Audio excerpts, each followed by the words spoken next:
Okay, so earlier we had talked about different types and some of the types that correspond with tribe, self, or control chaos, right? These are kind of the core four, right? Either you value control and your weakness is chaos, or you value chaos, your weakness is control, or you value tribe and your weakness is self, or you value self and your weakness is tribe, right? So these are the kind of four core categories of huge muscle imbalances we have. Let's call them psychological imbalances, right? Um, so the first concept I want to share with you guys is really talking about, getting to know yourself through tribe versus self, right? There's a few things that I've dedicated my time to doing recently. I haven't done enough, but it's a step in the right direction, right? Is as we move through the coaching process, one thing you want to do is you want to find out what it is that you're really wishing to attain, right? So once you identify what your core type is, and I would suggest you talk to friends or people who are familiar with the typing system who can judge you objectively, right? Don't You're probably going to be the last person who knows actually what you deal with because you run from it, right? We're all guilty of this syndrome of peacocking, which essentially is that we push to the world what we want people to see, right? So if you struggle with tribe, for example, right, and you sacrifice yourself, you martyr yourself, you're going to want people to see you as a self-confident person, right? You're going to want to see people think that you just know it all, you have it all. This is a major case of peacocking. Now, one of these days, I'll break down some of my videos and show me actually peacocking, which I'm very guilty of, and a lot of the videos I posted in the past, right?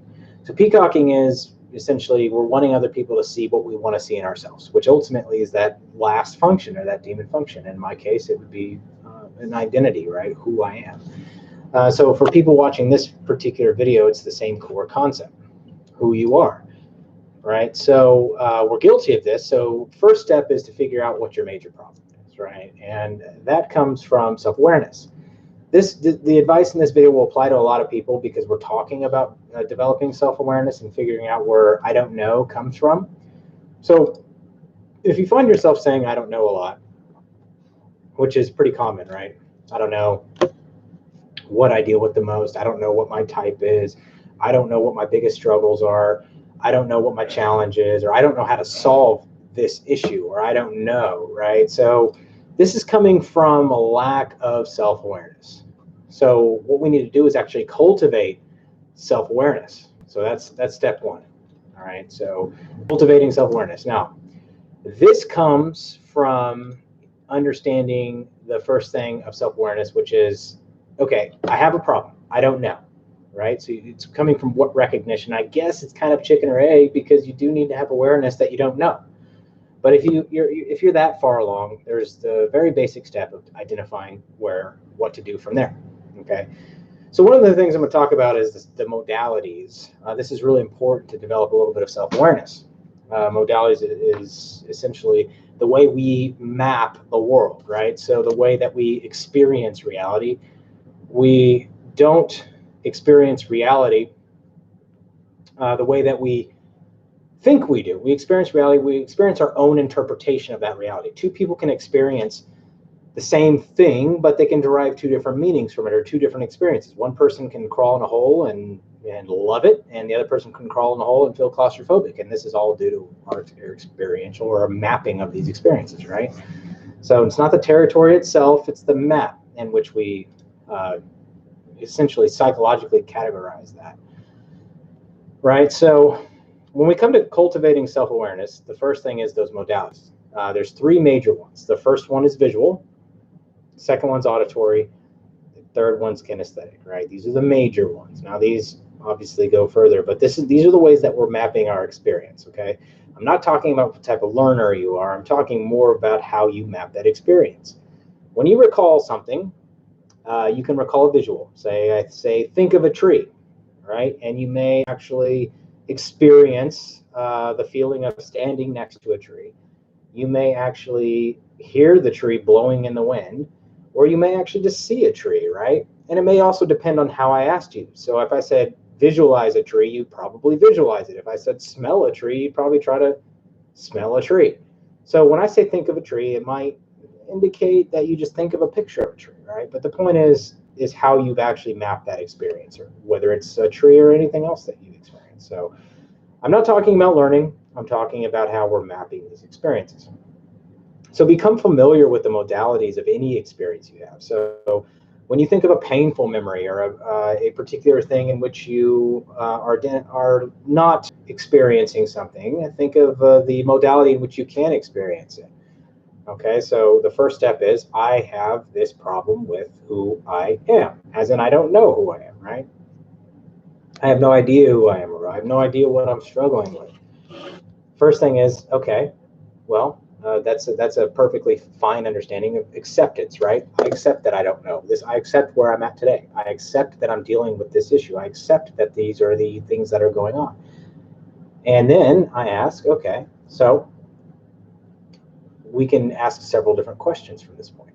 The first question is, what is it that I don't know?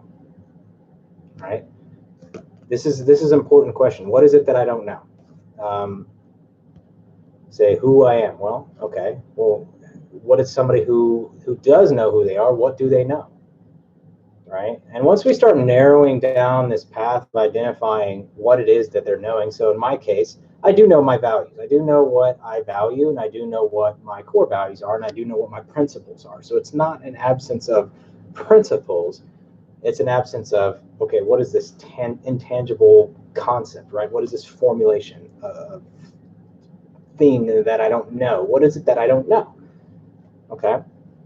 So what I'm doing is narrowing down to a specific problem.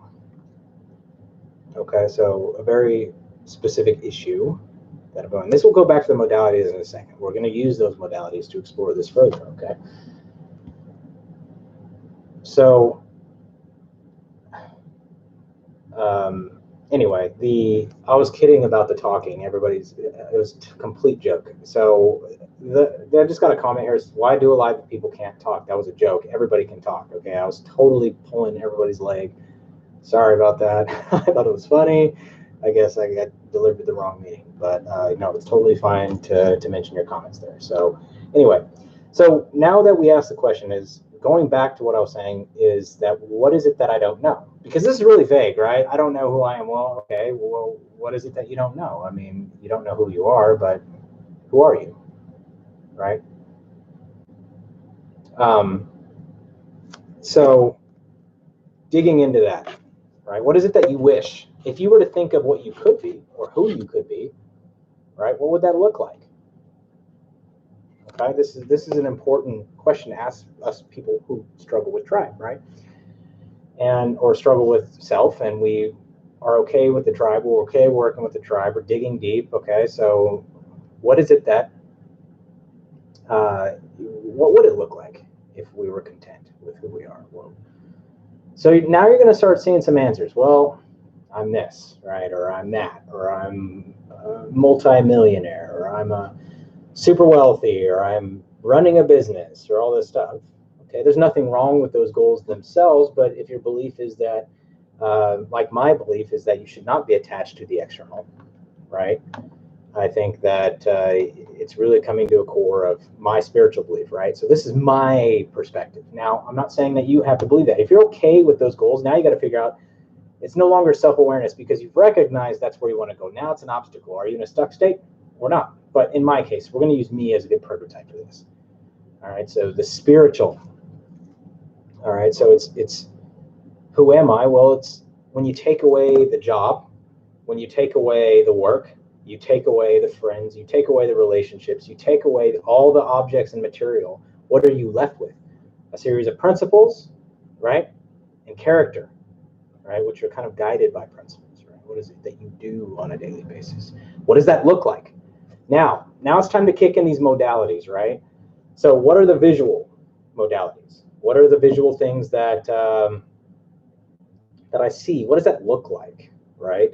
So I'm going to take a second. I'm going to write these down, and if you're following along, do the same thing. And if you don't struggle with this may not be applicable to you, but it might be applicable to someone you know, right? So if you're watching, great. If not, that's fine too. Or if you're just skimming through it, looking for whatever you're looking for. Okay, so I'm going to write my little list down. What does it look like? So I'm going to say, first off, it looks like someone who self-sacrifices, right, in favor of others. Okay, that's important to me, right? So I'm writing this down, someone who self-sacrifices in favor of others, right? So this is important. So if I have something and I have, let's say, 2 pieces of bread and there's one person that's struggling worse than I am, I want to be the person who gives them the other half, right? And or if I have 1 piece of bread, I want to be the person who splits that in half, right? So what does that look like? Well, it could be, let me visualize a scenario in which that may be applicable, right? So I'm not going to visualize it. The second phase, I'll have to do this obviously when I'm not talking you guys through it, but the second phase is auditory, right? What is the sound in that experience? What is the saying? What's my voice inflection? How am I like when I'm living this experience? How am I like? How am I speaking? Am I speaking any differently now than I am now, or is it slower? Is it faster? What's the tone? What's the volume? Am I at peace? Am I calm? Am I scattered? What does that auditory modality look like, right? The next thing is kinesthetic. What are the feelings inside of me, right? What am I feeling in the experience here? I know that I'm feeling, what am I feeling? Well, this is where it gets really tricky for me, because there's a sense of pat myself on the back because I'm a good Samaritan, right? I'm totally visualizing this scenario, right? Oh yeah, good job. You're a good Samaritan. You helped the guy out. You're awesome because you're so self-sacrificial, right? But there's also another feeling of empathy. This is important for me to experience what that feels like. So as I'm visualizing this experience and I'm bringing in the audio for this experience, and I'm bringing in this kinesthetic, it's making the experience more real. Because we don't interact with the territory itself in reality, we interact with our picture of the territory. This can become just as real as reality itself, right? So this can become just as real, and it's something you actually experience if you cultivate these modalities enough. Right? So I'm not going to go through it and sit here for 4 minutes and I'll let you guys watch me go through this process, but the concept is still the same, right? If I visualize this experience, I'm going to bring in all those modalities and see how that experience unfolds. Okay. Now that I'm there and I see what's happening in that, I can also take it back and compare it to where I am today. All right. Think of an experience where you could have done that and you didn't do that, right? Okay. Now I'm going to bring in the visual for that, the auditory for that, and the kinesthetic for that, right? I'm bringing in these modalities, right? And for the whatever memory it is that I may be facing. So where I could have done that and I didn't. What was I feeling at that time, right? So this particular exercise is cultivating self-awareness. It's not really about setting a goal and going after it. It's more about looking at different circumstances and then identifying, okay, you didn't do that here, but you did it here. Well, what were the visual, auditory, kinesthetic, environmental circumstances here, right? Versus what were the visual, auditory, kinesthetic, environmental circumstances here. Now you're comparing the difference. Okay. All it is cultivating an awareness of self. And that's our goal with what we're looking at here, right? So there's a lot of tools we can use to do that. Modalities in themselves is one of them. We can break them down into submodalities. We can break them down into submodalities, right? We can break them down into all kinds of things. Those are representational systems, but we have the standard modalities, we have submodalities, we have those type of things. So I like the term, when defining the modalities of visual, auditory, and kinesthetic, they're really representational systems. It's how we're representing an experience. So I apologize for confusing the semantics here, because a modality is a little bit different, but it's like a model, right, in which we form that experience, which I'll talk about in a little bit. Okay. So if you're struggling, being able to possibly recapture this memory or to create the scenario to where you're actually feeling, seeing, and smelling, or even smelling, okay, gustatory and olfactory, you're bringing in these sensations. Those are other representational systems which are considered, but we'll stick to visual, auditory, and kinesthetic primarily, right? Okay, so point is, if you're struggling doing this, we can dive into submodalities, right? We can actually define the experience even more. So the auditory, for example, the tempo or the loudness, those are all submodalities. In fact, we can change it, right? One little nifty trick that we can do as we're going through this experience is, if there's something that's bothering you, right? Something that's you're dealing with, whatever it is, you have a representational system of what that experience is, right? So maybe that experience is your dad yells at you, right? A simple trick you can do is speed it up, or you can slow it down in your head, right? You can hear the voice, you bring in the last experience, and you can speed it up, or you can slow it down. Chopped and screwed, right? It's up to you how you want to slow or speed that up, but it's all here, right? So as you take that and you can speed it up, it actually can get it quite amusing, right? Or you can change the voice. Keep the words, but change the voice. Change the voice to something funny. People do this all the time naturally. It's not rocket science. And a lot of times I think it's funny because there are people. I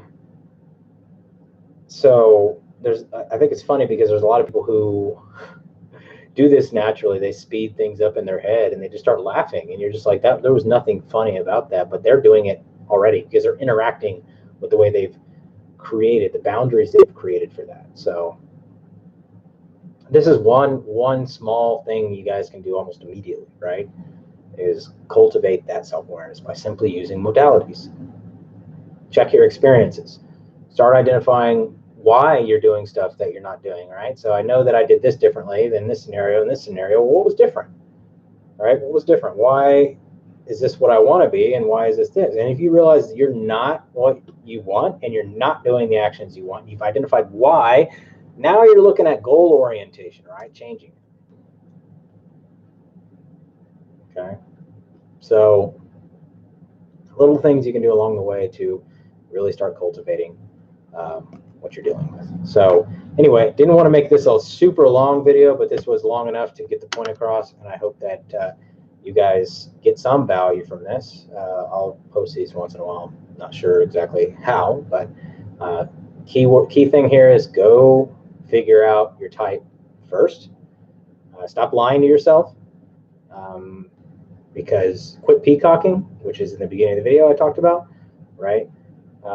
Think about what you're trying to project. What am I projecting into the world, and what do I want the world to see me as versus what I am actually, right? What am I struggling with actually? Not what do I want everybody to see? Well, the thing you want everybody to see is probably the thing you're not very good at, right? It's the thing you're really insecure about.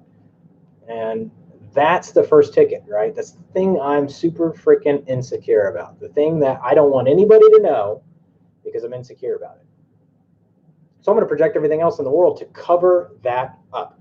So in the case of an EJ, like myself, we want everybody to see us as confident go-getters, and people who just have our shit together, right? Because in reality, when we come home, we're like, oh shit, we don't know shit about ourselves. I don't want to face it. It's a fucking nightmare, right? Where IJs want people to think that they have a lot. They have everything under control, right? IJ's like, got it all under control. Got it all under control. They want everybody to think they have it all under control. And they also want everybody to think they're having a good fucking time, right? IJs want to project that they're just open to super, super open-minded people, right? They want to project that they take in a lot of information, and they want everybody to think that they're open-minded, and they want to let everybody to think that they are okay with new pieces of information and it's not a problem. So the reality is, IJs fucking hate it. They're scared of missing that one critical piece of data, right? So they kind of reject it, right? They reject any new incoming information, and they kind of just get in conceptual land and don't realize, oh shit, all this would have been right had I considered that one thing, right? So stop lying to yourself. That's what this is about. And when you're getting down to the basics of really figuring out, take your time. I took my time with objective personality. I didn't rush the process. I said, okay, I'm open to being any type. I don't care what type I am. I don't care if I'm a freaking INTP or a DDTD. I don't care, or FUCK or whatever it is, right? I didn't care.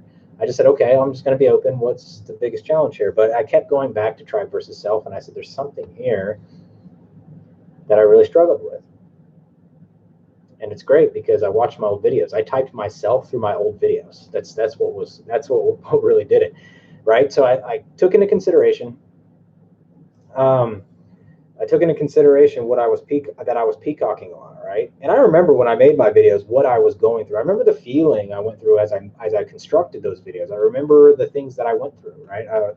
I said, so I was like, okay, I'm going to make this video. My very first video, all right, on the channel. I was going through a time in my life where I felt like that I was a good person,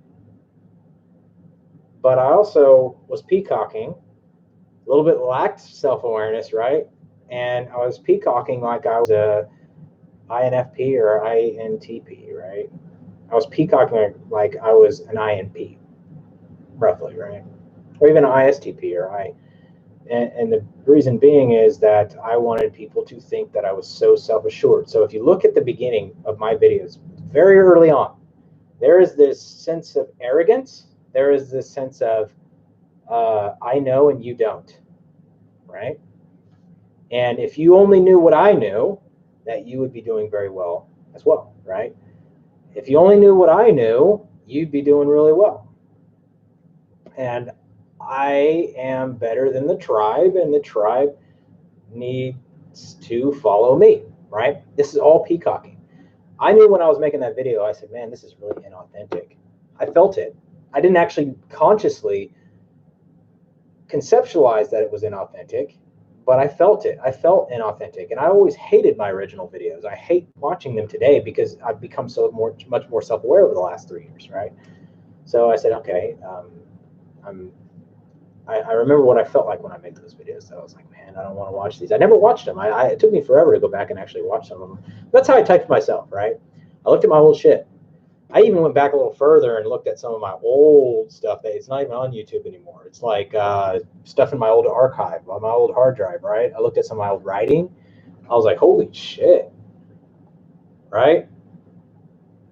So that's the concept behind it, right? Is that, yeah, okay, in 2015, sure, I was 27, I had my shit straight, and at least externally, right? I had a good paying job. I had my own business, which was doing really fucking well. I was going through this, yeah, my ego was puffed up a little bit. At the same time, I was still struggling internally, right? And until I made a video, I don't remember which video it was exactly, it was like I shifted. And that was the first step, right?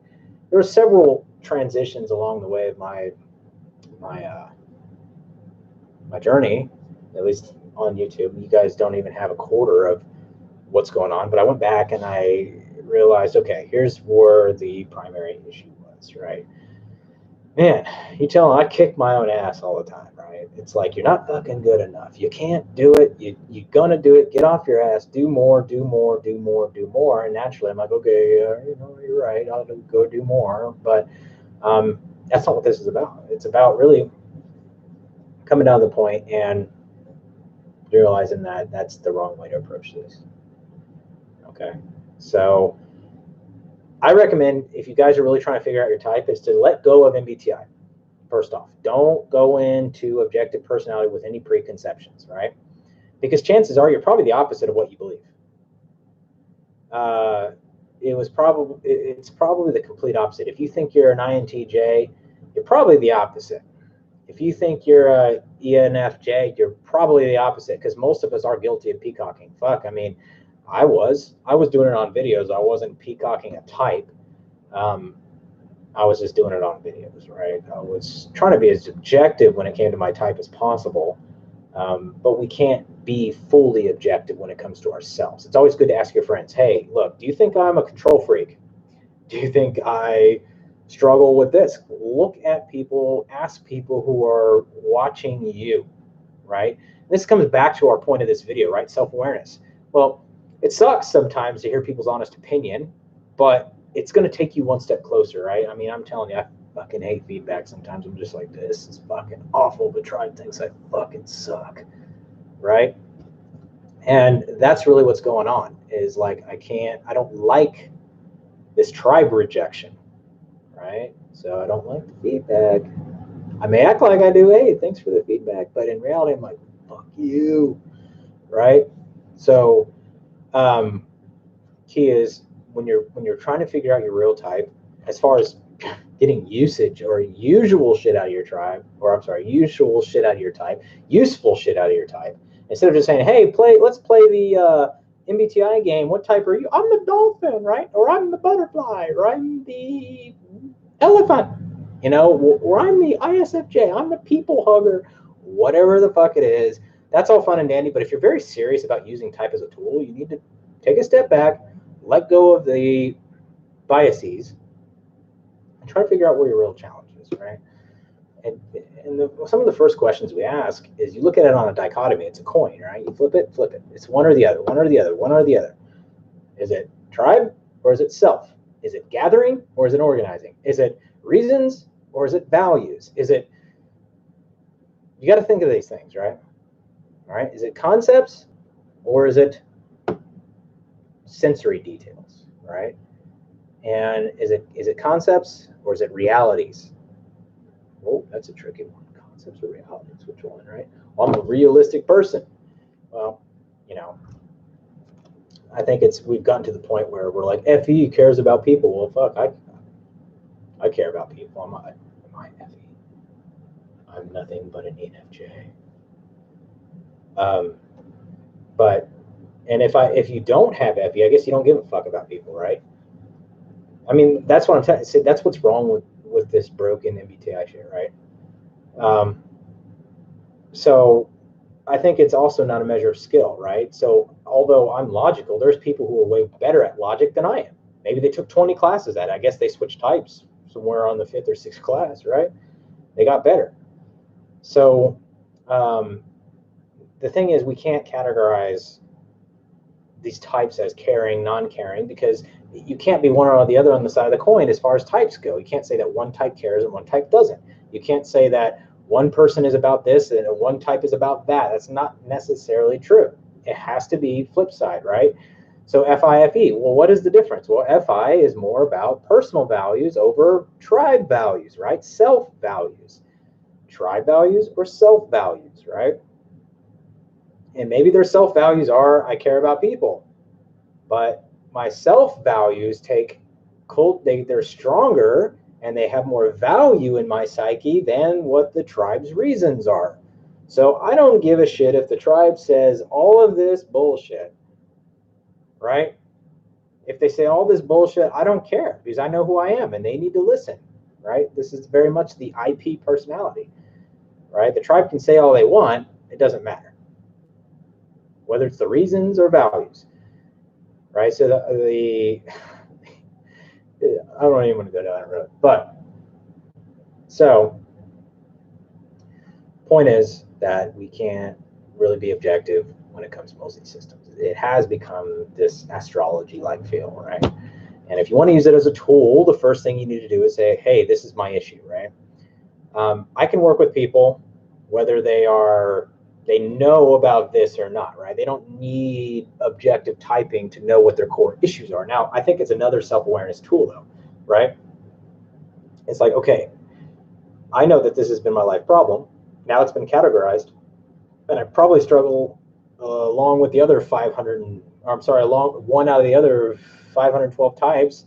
Everybody else in my type must struggle with people too, which is actually pretty true, because the type is about what we struggle with in muscle analysis, right? It's not about I'm better at logic than you. It's not about I'm smarter than you because I'm an NT and you're a freaking SF, right? It's not none of these subjective things, right? It's not that anymore. It's more about concept. It's It's more about things that we can measure, right?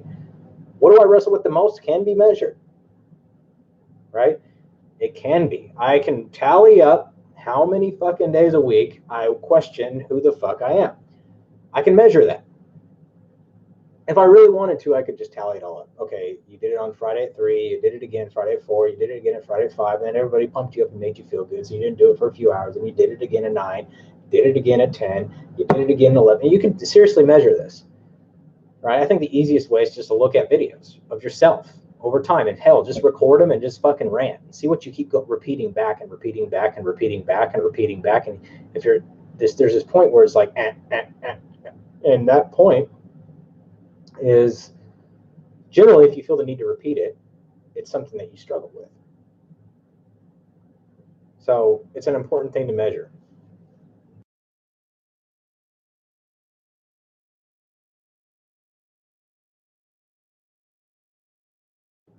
All right, so other than that, I think that's a good wrap up for this. And you know, I appreciate you guys watching this. A lot of this is just me fleshing out stuff too. It's me getting these things out here, so maybe somebody will get value from it. Maybe somebody won't. Maybe people think I'm fucking stupid. I'll work on the tribe rejection in my own time. Otherwise, I think that's it. So keep in mind that you get to know yourself first. Step 1, know yourself as far as your type. Step 2 is once you know that, if you struggle with tribe above self, get to know yourself through self-awareness. So I can't ascertain whether I'll be back frequently or not. I'm still dealing with a lot of shit externally, but I imagine I will be, because this is starting to tie in with what I'm talking about today. So all this stuff that I'm on outside is coming in back into this. So I probably will be, but we'll see in the short term. Okay. Anyway, I appreciate all you guys' viewership, and we'll talk to you soon. Take care.